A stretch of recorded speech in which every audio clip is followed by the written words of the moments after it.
design, 100% coverage for our area. It's a WiMAX technology, licensed 3.5 frequency, and it will have a backhaul with a WiMAX element for resiliency, but also fiber into Newcastle, with it starting off with 100 megabytes into Barnard Castle and then spreading out.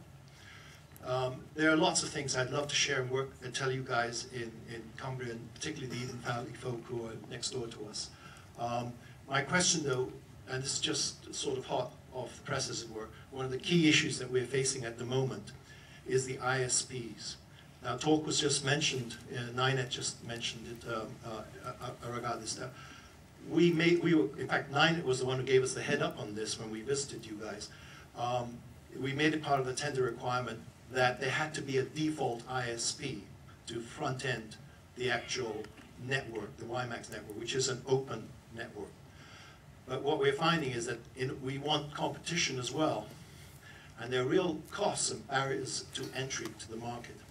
And the problem I see, as I see it, that could face other rural communities is we're a very small market.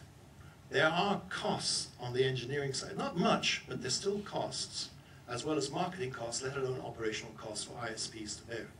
How do we make that attractive? Thank you very much. Hannah? Can I pick this up? Yeah, Lindsay, please. Right. I think there's a danger that we fall into the digital economy bill, music, copyright, etc., trap. If you predicate the business case on flogging services, you are missing what is coming. The telcos previously relied entirely on voice. Now we've all got Skype. The money doesn't go into telcos, it stays in my pocket. And I think, although Sky and Virgin Media packages and all the rest of them may be great, the assumption that consumers are going to sit back and have it fed to them ignores what's happening, and that is that consumers are creating their own content. And it's one of the reasons why the asymmetrical nature of BT's broadband, for instance, is such a big fail, fail. There was no vision that consumers would suddenly go, well, I'm going to make my own cookery channel and I'm going to broadcast it on YouTube once a week. And I think if you build your business case assuming that people are going to continue to lean back and take Hollywood content and not make their own, there's a big issue. So I think, you know, although it may be great to make it attractive to other providers, and you should, I don't think it should be part of your business case at all. I think, you know, your network should stand or fall on its own legs anyway. It shouldn't be about bundling TV packages and video and all that to your consumers, because your consumers, all they have to do is open a browser and they're out there getting their own content. And if they get it for free and it's good enough and they like it, which judging by some of the oddities on YouTube who break all records for viewings, they'll do that. And if your business model is based on flogging them stuff that they don't want, your business model is not going to work. Right, thank you, Lindsay. Question, we're running as usual against time, so we're going to take two questions at once, but Guy, I'm sure, has more than one question. Yeah. Actually, I'll just pass my colleague Simon. Yeah. Hello everybody, my name is Simon Davison. I've been working down in Lincolnshire building the 1000 meg system down Ashby de la Londe. It was a question for the panel in relation to Lindsay and Chris really. Why did you feel and take comfort in the CIC model, and what benefits does it give you in developing your networks that way? Me, is it? The CIC model, well, when we first started off, we had choices. We could be like a social enterprise, which nobody understood what it meant. We could be a charity, we could be a limited company. So when we first started off in 2003, we became a limited company, and it was run as a limited company business, and that was that. But then we heard about the CIC model. So in 2006, I think it was, can't remember now when it was, we converted to a CIC company, and it's far better, and you get far more respect, and it's far better for your community and the confidence they have in you if you're a CIC. as a CIC, you've got to be blue pump. Oh, blue pound, yeah. Yeah, it keeps the blue pound in the community, because 65% of your profits, and you're in it to make a profit, you're not in it so that you can be scrounging off government and subsidies all the time. You want a sustainable business that makes a profit, but 65% by law has to be reinvested in your business and your community. So if you've done fibre and you don't need any more money because you don't have to keep mending fibre all the time, you can then invest the profit you're making from your community network into the community hall or a playground or something like that. But the money your project is generating, because they will generate money eventually, turns into this blue pound that's marked blue and stays in your community. It doesn't go to a big company in London or Taiwan or wherever. It stays in your community. That's my interpretation of a CIC company. Does that answer you, Simon? Do you know what? Thanks, Chris. I really apologise. This is a terrible thing I'm doing, but there is a very, very good opportunity to continue conversations when this event finishes, which will be in 20 minutes. There'll be a good conversation to talk to everyone informally. We are providing some light refreshments and tell you where to go, etc. Final question, and then I think we're going to have to wrap up. Thank you, Rory. It's Lloyd Felton. I've got two hats, as many people know, but what I've watched a lot of today, and particularly in this presentation, I wanted to ask a question of, you're exactly the right people to answer the question. When I'm wearing the Rural Broadband Partnership, we're always talking we're always talking about the need for demand aggregation to build enough of a business case for any provider to come along and then provide a service. But then when I put the county broadband hat on as a provider in our area, and we try and provide a service, everyone gets very nervous, and there's been a lot of talk today about encouraging competition.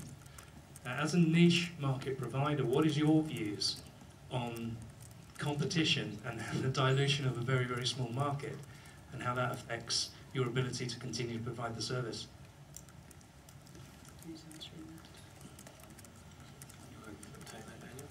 Yeah, I think you're talking about competition with different service providers on the network. Yeah, there's been a lot of talk about saying we must make it open access, we must encourage competition into your environment, etc., which is great, you know, in where there's a large enough market. But what about where it's niche? Yeah, I think my view on it is that as we start to connect more customers to fibre, potentially if they want some of the sort of TV services, things like that, which are only available from Sky or Virgin, then potentially if we can start to connect some of those people that have a Sky dish on their house and a BT line, then that helps to drive, the take-up of the service, and helps us to get more customers. I suppose what I'm not certain about at the moment, and I'm not seeing the research anywhere, which is how many extra people, what percentage uplift you get in terms of your number of subscribers if you have an open network as opposed to a closed network, and I can't seem to find an answer to that at the moment. I think the issue here is how do you define open? I don't define open as being free. I define it as being open. I mean, in that sense, BT's is open. You can go and buy capacity from them. You might not want to pay their price. That's a different issue, but it is open in that sense. So if you built a network and it's your community network and it's costing you X money to run it, if it's managed by Daniel, let's say, then if you want to run other services over it, you're not going to let them to do that for free, because they're sharing your network. They're going to have to pay something to do that. I'm not suggesting anybody does that for free, but my understanding of the conversation was to encourage other providers in the area. Have I misunderstood? I'm really, really sorry. This is my fault, but I'm afraid this conversation will have to continue offline. One very last comment by fellow MP, and then we're very lucky to have senior representatives from Cumbria County Council. And very forward, we're going to wrap up and try to tell you what we're going to do for Cumbria as opposed to all these discussions which we've had today. Thanks. Just to make the quick point in relation to that last point, that competition isn't about getting your uplift in your service revenues.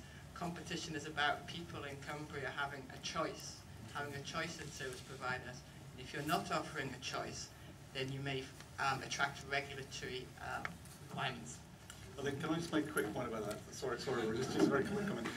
In an ideal world, that's the case, and certainly all the people that we know who are building these new types of networks are aiming to build open access networks to encourage competition and choice over the tops of those networks.